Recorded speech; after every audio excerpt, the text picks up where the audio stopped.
ಬನ್ನಿ ಬನ್ನಿ ಬನ್ನಿ, ನಿಮ್ಮಿಬ್ರಿಗೂ ನನ್ನ ದೃಷ್ಟಿನೇ ಆಗತ್ತೆ. ಹಾಸ್ಪಿಟ್ಲ್ ಹೊರಟ್ರ? ಹಾಂ ಜಿ, ಆಶೀರ್ವಾದ ಮಾಡಿ. ನನ್ನ ಆಶೀರ್ವಾದ ಯಾವತ್ತೂ ಇರುತ್ತೆ. ಅದು ಸರಿ, ನೀನು ಹಾಸ್ಪಿಟ್ಲಿಗೆ ಹೋಗ್ಬೇಕಾದಲ್ಲ ನನ್ನ ಆಶೀರ್ವಾದ ತಗೊಂತಿಲ್ಲ ಯಾಕೆ? ಬೆಳಿಗ್ಗೆ ಮನೆಯಿಂದ ಹೊರಡುವಾಗ ನಿಮ್ಮ ಆಶೀರ್ವಾದ ತಗೊಂಡ್ರೆ ಏನೋ ಒಂಥರ ಸಮಾಧಾನ. ನನ್ನ ತಂದ ಒಳ್ಳೇದಾಗಿ. ಬೆಳಿಗ್ಗೆ ಹೋಗಿದ್ದ ಕೆಲಸ ಆಯ್ತಾ?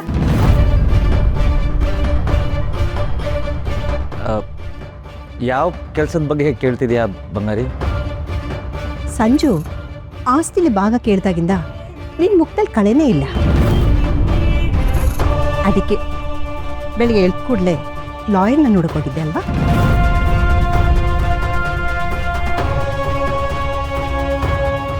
ತಮ್ಮನೇ ಅಣ್ಣನ ಎದುರು ನಿಂತು ಆಸ್ತಿ ಕೊಡು ಅಂತ ಕೇಳಿದಾಗ ಅಣ್ಣನಿಗೆ ಎಷ್ಟು ನೋವಾಗುತ್ತೆ ಅಂತ ಗೊತ್ತುಕೊಂಡು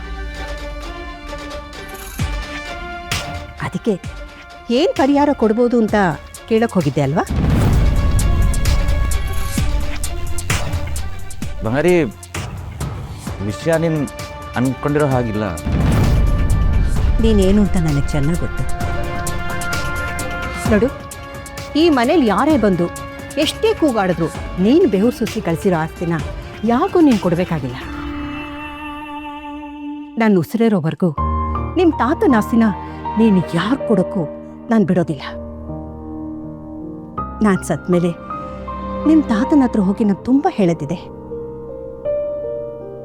ನೀವು ನಂಬಿಕೆ ಇಟ್ಟು ಕರ್ಣನ್ ಕೊಟ್ಟಿರೋ ಆಸ್ತಿನ ಅವನು ತುಂಬ ಜೋಪಾನವಾಗಿ ನೋಡ್ಕೊಂಡಿದ್ದಾನೆ. ಅಷ್ಟೇ ಅಲ್ಲ, 1ಕ್ಕೆ 100 ಪಟ್ಟು ಬೆಳೆಸಿದ್ದಾನೆ. ನಿಮ್ಮ ನಿರ್ಧಾರ ಸರಿಯಾಗಿತ್ತು ಅಂತ. ನಾನು ಕಣ್ಣು ಮುಚ್ಚಿದ ಮೇಲೆ ಯಾರಿಗಾರು ಕೊಡು, ಏನಾದರೂ ಮಾಡು, ಆದರೆ ಯೋಚನೆ ಮಾಡಿ ಕೊಡು.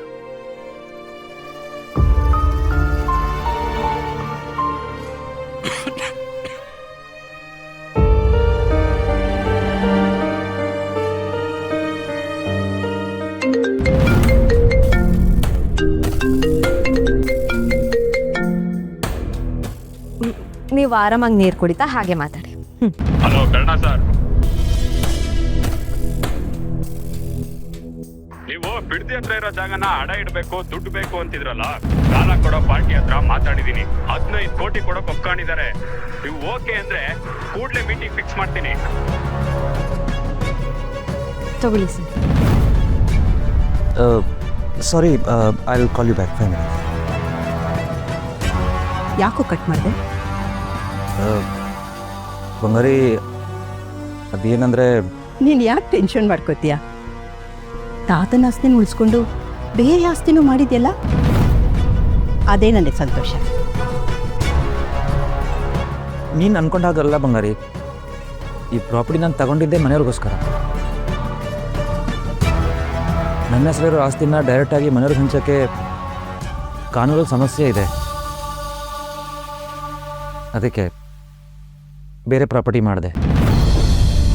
ಅವ್ರವ್ರ ಹೆಸರಿಗೆ ಸಪ್ರೇಟಾಗಿ ಹಂಚನ ಅಂತ ಇದ್ದೆ. ಆದರೆ ಅಷ್ಟರಲ್ಲಿ ಏನೋ ಒಂದು ಸಮಸ್ಯೆ ಬಂದು ಈಗ ಫೈನಾನ್ಷಿಯಲ್ ಅಡ್ಜಸ್ಟ್ಮೆಂಟ್ ಮಾಡಬೇಕಾಗಿದೆ.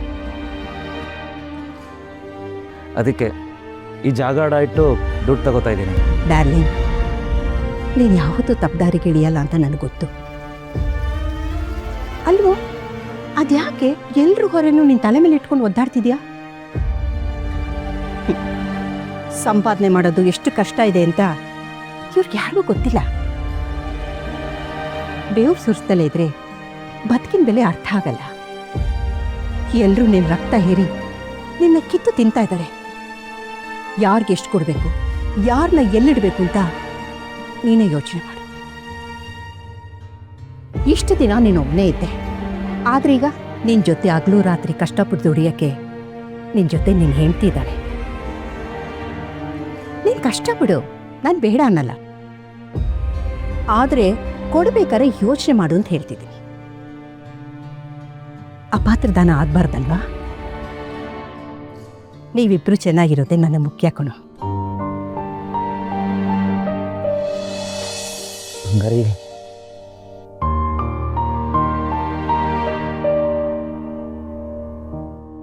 ನನಗೆಲ್ಲ ಅರ್ಥ ಆಗುತ್ತೆ ಕಣೋ, ಯೋಚನೆ ಮಾಡಬೇಡ, ಇನ್ನೂ ಒಳ್ಳೇದಾಗುತ್ತೆ.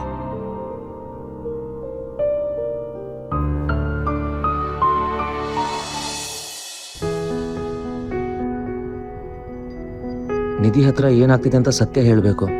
ಪಾಪ ಅವ್ರಿಗೆ ಏನೂ ಗೊತ್ತಿಲ್ಲದೆ ಎಷ್ಟೊಂದು ಸಪೋರ್ಟ್ ಮಾಡ್ತಿದ್ದಾರೆ. ಇಲ್ಲಿ ಅವ್ರಿಗೆ ವಿಷಯ ಹೇಳ್ದೆ ನಾನು ಅವ್ರಿಗೆ ಮೋಸ ಮಾಡ್ತಿದ್ದೀನಾ? ಕರ್ಣ ಸರ್, ನೀವು ಎಲ್ಲ ವಿಷಯನೂ ನನ್ನ ಹತ್ರ ಹೇಳ್ಬೇಕಂತೇನಿಲ್ಲ. ನಿಮ್ಗೆ ಯಾವಾಗ ಹೇಳ್ಕೋಬೇಕು ಅನ್ಸುತ್ತೋ, ನಿಮ್ಮ ಮನ್ಸು ಯಾವಾಗ ಹಗುರ ಆಗುತ್ತೋ ಅವಾಗಲೇ ಹೇಳಿ. ಏನ್ರಿ ಮೈಂಡ್ ರೀಡಿಂಗ್ ಕಲ್ತ್ಬಿಟ್ಟಿದ್ದೀರಾ ಹೇಗೆ? ಹೆಂಡತಿ ಅಂದಮೇಲೆ ಗಂಡನ ಮೈಂಡ್ ರೀಡ್ ಮಾಡಕ್ ಬಂದಿಲ್ಲ ಅಂದ್ರೆ ಪ್ರಾಬ್ಲಮ್ ಆಗುತ್ತಂತೆ. ಹಾಗಂತ ಅದು ಯಾವ ದೇಶದ ಯಾವ ಬುಕ್ತಲ್ಲಿ ಬರ್ದಿತ್ತೋ? ಅದೆಲ್ಲ ಟಾಪ್ ಸೀಕ್ರೆಟ್, ಲೈಫ್ ಸೆನ್ಸ್ ಅಂತಾರೆ. ಈಗ ನೀವು ಮಾತನ್ನ ಮರೆಸ್ಬೇಡಿ. ನಿಮ್ಮ ಮನ್ಸೊಳಗಡೆ ಎಷ್ಟು ದೊಡ್ಡ ಹೋರಾಟ ನಡೀತಿದೆ ಅಂತ ನಿಮ್ಮ ಕಣ್ಣು ನೋಡೋದನ್ನೇ ಗೊತ್ತಾಗುತ್ತೆ. ಪ್ರತಿಯೊಬ್ಬರಿಗೂ ಪರ್ಸ್ನಲ್ ಸ್ಟ್ರೆಸ್, ಹೇಳ್ಕೊಳಕ್ಕಾಗ್ದಿರಂಥ ಸೀಕ್ರೆಟ್ಸ್ ಇರುತ್ತೆ. ಅದನ್ನೆಲ್ಲ ನಾನು ಕೇಳೋದೇ ಇಲ್ಲ. ಖುಷಿ ವಿಚಾರ ಏನೇ ಇದ್ರೂ ನಿಮ್ಮ ಹತ್ರನೇ ಇಟ್ಕೊಂಡು ಆನಂದ ಪಡಿ. ಆದರೆ ಕಷ್ಟ ಅಂತ ಏನೇ ಬಂದರೂ ಆ ಭಾರನ ನೀವೊಬ್ಬರೇ ಹೊರಬೇಡಿ.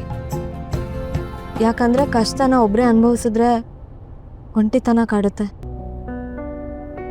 ಆ ಒಂಟಿತನ ನಿಮ್ಗೆ ಆಗೋದು ಬೇಡ ಸರ್. ನಿಜ ಹೇಳ ನಿಧಿ, ನನ್ನ ಜೀವನದಲ್ಲಿ ದೊಡ್ಡ ರಹಸ್ಯ ಅಂತ ಯಾವುದೂ ಇಲ್ಲ. ಆದರೆ ಕೆಲವೊಂದು ವಿಚಾರನ ಕೆಲವೊಂದು ಸಮಯದಲ್ಲಿ ಹೇಳಿದ್ರೆ ಪ್ರಯೋಜನಕ್ಕಿಂತ ಇದರಿಂದ ಟೆನ್ಷನ್, ಸ್ಟ್ರೆಸ್ಸೇ ಜಾಸ್ತಿ ಆಗ್ಬೋದು. ಸದ್ಯಕ್ಕಷ್ಟೇ ನನ್ನ ಕನ್ಸರ್ನ್. ನನಗೆಲ್ಲ ಗೊತ್ತಾಗುತ್ತೆ ಸರ್. ನಿಮಗೆ ಯಾವಾಗ ಹೇಳಬೇಕು ಅನ್ಸುತ್ತೋ ಆವಾಗಲೇ ಹೇಳಿ, ನಾನು ಫೋರ್ಸ್ ಮಾಡಲ್ಲ. ಯಾವುದೋ ಉದ್ದೇಶಕ್ಕೆ ದುಡ್ಡಿನ ವ್ಯವಹಾರದಲ್ಲಿ ನೀವು ಸಿಗಾಕೊಂಡು ಒದ್ದಾಡ್ತಿದ್ದೀರ ಅನ್ನೋದು ನಿಮಗೆ ಬಂದಿರೋ ಫೋನ್ ಕಾಲಿಂದ ಗೊತ್ತಾಯಿತು. ಏನೇ ಆದರೂ I am with you sir. ಆದರೆ ನೀವು ಕೇರ್ಫುಲ್ಲಾಗಿ ಹ್ಯಾಂಡಲ್ ಮಾಡಿ. ಥ್ಯಾಂಕ್ಸ್. ನೀವು ಹೀಗೆ ಜೊತೆಲಿದ್ರೆ ನಂಗೆ ಅಷ್ಟು ಸಾಕು. ನಿಮ್ಮ ನಗು ಒಂದಿದ್ರೆ ನಾನು ಎಲ್ಲ ನೋವು ಮರಿತೇನೆ. ನಗುನ ಯಾರ ಜೊತೆ ಬೇಕಾದರೂ ಹಂಚ್ಕೋಬೋದು, ಆದರೆ ಅಳುನ ಹೃದಯವಂತರ ಜೊತೆಗೆ ಮಾತ್ರ ಹಂಚ್ಕೊಳ್ಳೋಕೆ ಸಾಧ್ಯ. ಅದು ಕೂಡ ನಮ್ಮ ಹೃದಯಕ್ಕೆ ತೀರಾ ಹತ್ತಿರವಾಗಿರೋರ ಜೊತೆಗೆ ಮಾತ್ರ. ಸರ್, ಕ್ಲಿನಿಕ್ ಬಂತು, ಸಂಜೆ ಸಿಗೋಣ.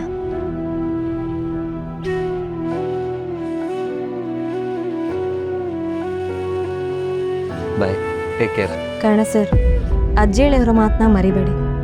ಯಾವ ವಿಷಯದ ಬಗ್ಗೆ ಹೇಳ್ತಿದ್ದೀರಾ? ಬೆವರ ಹನಿ ಸುರಿದೆ ಬದುಕಿನ ಬೆಲೆ ಅರ್ಥ ಆಗಲ್ಲ. ಯೋಚನೆ ಮಾಡಿ. ನಾನು ಹೋಗಿ ಬರ್ತೀನಿ.